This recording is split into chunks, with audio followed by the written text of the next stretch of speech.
tenho para mim que a ideia da construção dessa igreja nasceu de um grupo de terceiros franciscanos. Em todas as ordens religiosas, tem a ordem terceira. A ordem terceira são leigos, não têm vida consagrada, mas por devoção àquele santo daquela ordem, no caso aí São Francisco de Assis, queriam viver de acordo com o espírito, o carisma daquele santo. E morando em Ouro Preto, descobriram entre si que tinha vários franciscanos da ordem terceira nas suas respectivas regiões. Então eles resolveram se reunir para poder viver o espírito franciscano, uma reunião de grupo. A ordem foi surgindo. Até que no dia 13 de abril de 1751 ficou oficialmente fundada a Ordem Terceira de São Francisco. Aí, um certo dia, surgiu a ideia da construção de um templo dedicado a São Francisco, onde eles pudessem administrar aquele templo e ali se reunir.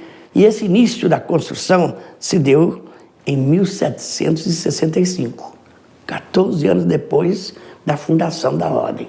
Nas reuniões preparatórias para a construção, quem que nós vamos convidar? Qual o arquiteto? Qual o responsável?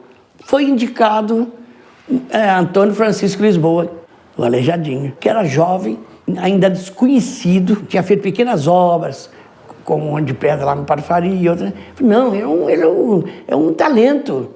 Olha, alguém chegou e falou, melhor às vezes, melhor até do que o pai, isso aqui. Ah, mas não tem nome, é um mulato. Então aí entra o racismo também no meio, e custaram aceitar o Aleijadinho. Você vê o que eles iam perder, né? Eles aceitaram com uma condição, que ele não assinasse, porque não queria que o nome dele aparecesse, porque ele não tinha nome.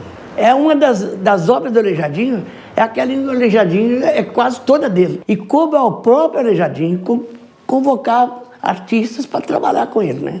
Foi o Aleijadinho que convidou o Manuel da Costa Taide, o mais famoso pintor da época. Ele trabalhou junto com o Aleijadinho o tempo todo na igreja. Não só naquelas pinturas que se revela, a pintura do forro, né? A obra-prima da Taide. Não só ali, mas também no douramento. Ele era especialista em douramento. Naturalmente que não foi assim tudo de vento e popa, mas no decorrer da construção houve fases difíceis. Por exemplo, na construção dos altares laterais. Era encomendado de 2 em 2 por causa do aspecto econômico que estava em fase, então, de decadência já. Certamente o ouro aqui já estava escasso, né? Só em 1882 é que terminaram os 6 altares.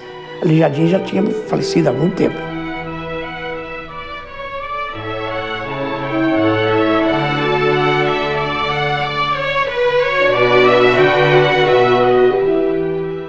A igreja de São Francisco é apreciada desde lá de fora. A sua fachada já é uma beleza, né? O Aleijadinho tem umas originalidades, coisa mesmo de arquiteto, né? Todas as igrejas de Ouro Preto têm um óculo de vidro, quer dizer, uma vidraça grande, para dar uma claridade na igreja. O Aleijadinho quis aproveitar a colocação desse óculo para, em vez de fazer uma vidraça, colocar ali uma peça de pedra-sabão representando São Francisco. Ele imaginou um quadro de pedra, artístico de pedra-sabão, já na fachada. Mas o lugar que ele achou melhor era o lugar onde teria que pôr essa claridade. E como fazer para substituir essa claridade? Ele afastou as torres um pouco, adiantou a fachada, né? Colocou, nessa adiantar, colocou uma varanda de um lado, uma varanda do outro, e essas 2 varandas substituíram a claridade que devia entrar pela frente, né? E ficou aquela beleza que é aquele medalhão, né? O medalhão de São Francisco de Assis. Já chama a atenção logo do visitante. Eles param ali e ficam em frente à igreja, admirando o medalhão.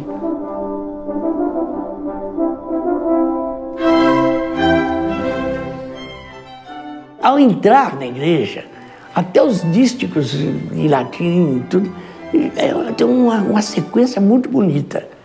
Logo de início, em pintura, né? É um convite a despir toda a vaidade, tudo, vamos entrar agora num lugar sagrado, né? E quando o visitante entra na igreja, pode tê-la apreciada por fora, ele depara com aquela pintura de Ataíde, onde ele retrata o infinito. Parece que, inclusive, as colunas que ele desenha no teto abobadado, parece que são verticais, né? E que representa a assunção de Nossa Senhora aos céus, né?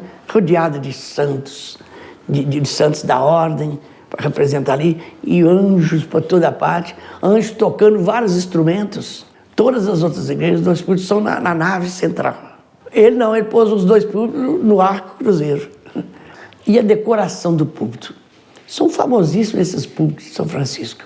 Aquela primeira nave chama-se nave central, né? É o lugar onde fica o povo para assistir. Depois tem o presbitério. O presbitério é o lugar onde se faz a celebração, um dos presbíteros, que é o padre, né? Dá o nome presbitério. Aí o jardim caprichou, né? O teto em relevo com aquele anjo, né? Aquele teto da igreja, a capela mor toda como um todo, é uma preciosidade. Ele caprichou, mostrando que entendia que aquele era o ponto mais alto, mais importante da igreja. E, sobretudo, o altar da celebração. À frente do altar, em relevo, representando a ressurreição de Cristo. O túmulo vazio, com os dois anjos, é de uma beleza extraordinária. Depois chegamos à sacristia, que é um verdadeiro pinacoteca, né? Pintura para todo lado, né? Quadros de pinturas rodeando toda a sacristia.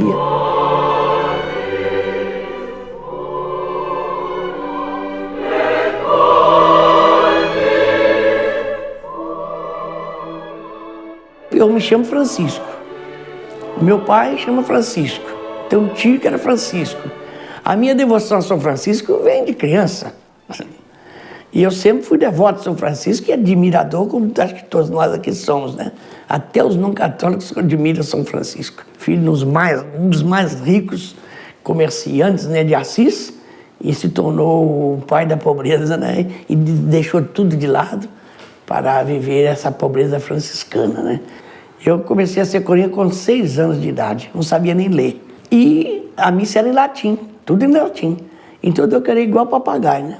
O povo não respondia, o povo não participava, né? Você não tem ideia, completamente diferente da missa de hoje. E os coroinhas faziam falta para responder as perguntas. Entrou aí, Bodataridei, Adidem, Curativo, que a juventude também. Orate fratas, sushi, tem que decorar tudo em latim. Às vezes tinha a missa de 7º dia, que era uma missa em cada altar, ao mesmo tempo, porque não tinha missa concelebrada, não. Isso é do Vaticano para cá. Então, cada altar tinha um padre celebrando. Coisa mais esquisita. 6 missas, 7 missas, na mesma hora, cada um no altar, né? E cada um tinha que ter um coroinha. Então, quando havia muita missa, os sacristães mandavam me chamar para ajudar. Eu era um menino pequeno, mas ajudei missa nessas igrejas todas. E algumas vezes eu ajudei na igreja de São Francisco de Assis, muito antes de eu pensar que um dia ia ser pároco aqui. Várias vezes teve momentos muito marcantes ali. Algumas vezes durante o festival de inverno. Nos primeiros festivais, fiquei muito ligado à equipe do festival, que eu abri as portas. Eles vieram para o meu lado, né? Eles ensaiavam na minha casa, usavam minha casa, almoçavam comigo. Primeiro, segundo, terceiro festival, do qual também eu até me inscrevi, fui aluno de regência, fui aluno de violoncelo. E tinha um conhecimento muito grande. E eu abri a igreja de São Francisco, foi a igreja onde houve mais concertos, mais apresentações do festival, com orquestras e corais dos melhores que vinham, sabe? Tudo isso aconteceu dentro da igreja de São Francisco de Assis. É o palco quase mais importante do festival.